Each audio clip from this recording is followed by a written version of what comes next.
¿Qué tal, camaradas? Bienvenidos de nuevo a esta trinchera del pensamiento crítico, aquí en su canal Soy Salmón. Ya hemos hablado de la tierra y de esa obsesión por la parcela. Ya hemos hablado de las aulas jesuitas y de la prudencia. Y apenas hace poco nos asomamos al abismo de la eugenesia y la obsesión por la raza. Pues bien, hoy vamos a cerrar el círculo de esta anatomía del poder en México. Porque si ya controlaron la tierra y la mente, faltaba controlar el cuerpo enfermo. Hoy vamos a hablar de los médicos, pero no de los de consultorio elegante y bata almidonada, sino de aquellos que fueron lanzados al lodo, los médicos rurales y la medicina social en el México postrevolucionario. Imaginen el escenario, camaradas. Estamos en 1920. La pólvora de la revolución apenas se está disipando, pero la muerte sigue ahí, implacable. La gente no se moría de balazos, se moría de microbios, viruela, tifo, parásitos, hambre.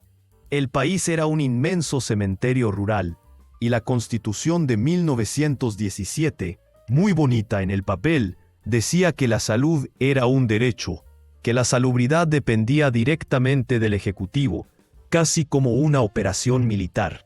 Pero, ¿quién iba a curar a los campesinos? Aquí entra la contradicción de clase, esa que tanto nos gusta analizar.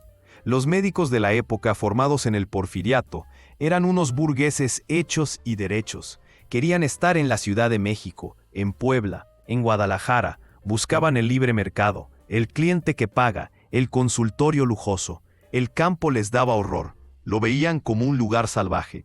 Fíjense lo que decía el doctor Miguel E. Bustamante, una de las mentes más lúcidas de la época. Decía que las ciudades estaban llenas de médicos egoístas, que en los pueblos, si acaso había un médico, solía ser un fracasado que terminaba siendo, y cito textualmente, un empleado de meretrices, dedicado a revisar prostitutas porque no servía para otra cosa. Vaya imagen, camaradas. El Estado necesitaba evangelizadores de la salud. Necesitaba romper con esa medicina liberal y abrazar la medicina social. ¿Y qué es esto? Pues entender que la enfermedad no es solo un bicho en la sangre, sino el resultado de la miseria, de la explotación y de la falta de justicia. Así que se inventaron dos estrategias brutales. La primera en 1936, el Servicio Social de la UNAM. El general y doctor Gustavo Vaz, un hombre del sistema pero con visión, decidió que para titularse, los estudiantes tenían que irse 6 meses al monte. Les dijo claramente, van a competir con brujas, con curanderos, van a tratar con gentes primitivas. Y allá fueron los muchachos, con un botiquín de 90 pesos y mucho miedo.